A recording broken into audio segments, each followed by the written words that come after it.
বর্তমানে সারা বিশ্বেই কিন্তু ডায়াবেটিস প্রায় মরণ ব্যাধি হিসেবে কিন্তু এটাকে দেখা যাচ্ছে এবং পরিগণিত হচ্ছে। আপনার কাছে একটু জানতে চাই যে আসলে এর ভয়াবহতাটা আসলে কতটুকু? স্বাস্থ্যের ক্ষেত্রে যে আতঙ্ক, আমরা বলি নন কমিউনিকেবল ডিজিজ, তার মধ্যে ডায়াবেটিস হলো অন্যতম।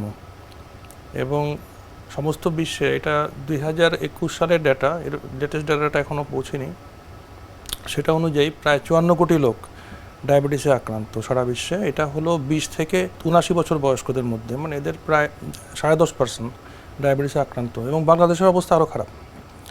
বাংলাদেশের প্রায় 1.5 কোটি লোক ডায়াবেটিসে আক্রান্ত এবং 62% লোক জানেই না যে তারা ডায়াবেটিসে আক্রান্ত। সারা বিশ্বে অর্ধেকের বেশি, মানে 50% লোক জানে না ডায়াবেটিসে আক্রান্ত, এবং তারা একটা জটিলতা নিয়ে আসে।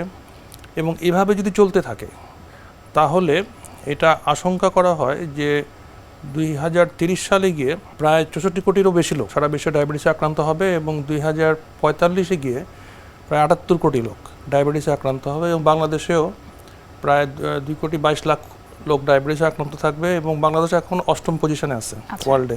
মানে আমরা এই যে র্যাঙ্কিংগুলো আমরা পছন্দ করি না, যে এগুলোতে নিচের দিকে থাকাই ভালো, এবং এভাবে চলতে থাকলে 7ম পজিশনে চলে যাবে খুব তাড়াতাড়ি। সেক্ষেত্রে আপনার আসলে পরামর্শ কি? মানুষের লাইফস্টাইল, যেটার মধ্যে ডায়েটারি ফ্যাক্টর একটা বড়, খাবার এবং শারীরিক পরিশ্রম, এইগুলো কমে যাচ্ছে। যত বেশি আমরা আগাচ্ছি, যত সুবিধা পাচ্ছি, তত শারীরিক পরিশ্রম কমে যাচ্ছে। খাদ্যাভ্যাসের পরিবর্তন, এই যে ফাস্ট ফুড, খুব হাই ক্যালোরি ফুড, ফাইবার কম খাওয়া, এই ধরনের অভ্যাসের জন্য। এবং আপনি মানে একটু আতঙ্কিত হবেন শুনে যে শিশুদের মধ্যেও কিন্তু টাইপ 2 ডায়াবেটিস বাড়ছে।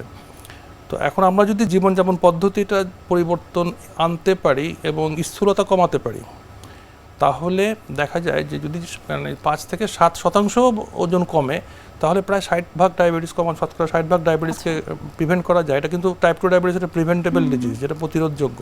এই জন্য এবার বিশ্ব ডায়াবেটিক দিবস, গতকাল 14ই নভেম্বর যে বিশ্ব ডায়াবেটিক দিবস আমরা পালন করি, সেখানে প্রতিপাদ্য হচ্ছে breaking the barriers and bridging the gaps. অর্থাৎ ডায়াবেটিস নিয়ন্ত্রণে বা ডায়াবেটিসের যে ভয়াবহতা আপনি বললেন, এটাকে প্রতিহত করার জন্য যে সমস্ত প্রতিবন্ধকতা, সেটাকে ভাঙতে হবে। কী কী প্রতিবন্ধকতা আছে? 1 নম্বর বললাম যে সচেতনতার অভাব।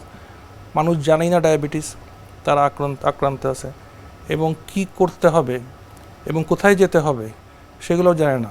এই জন্য আমাদের একটা জাতীয় গাইডলাইন আছে। আমরা রিকমেন্ড করছি যে কারো বয়স যদি 30 হয়, তার কোনো লক্ষণ থাক বা না থাক, তার কোনো ঝুঁকি থাক বা না থাক, তাকে স্ক্রিনিংয়ের আওতায় আনতে হবে ডায়াবেটিসের জন্য। সারা বিশ্বে এটাকে 35 বলা হচ্ছে, কিন্তু আমরা যেহেতু আমরা ঝুঁকিপূর্ণ, আমরা 30-এর মধ্যে নিয়ে আসছি। তো 30-এর মধ্যে স্ক্রিনিং করতে হবে, এবং এর মধ্যে আবার গর্ভবতী মহিলা। আসলে বছরে কতবার, একবার নাকি দুবার? একবার যদি স্ক্রিনিং করে আপনার যদি নর্মাল পাওয়া যায়, তাহলে 3 বছরের পরে করা যায়। এটা তার রিস্ক ফ্যাক্টরের উপর ডিপেন্ড করে।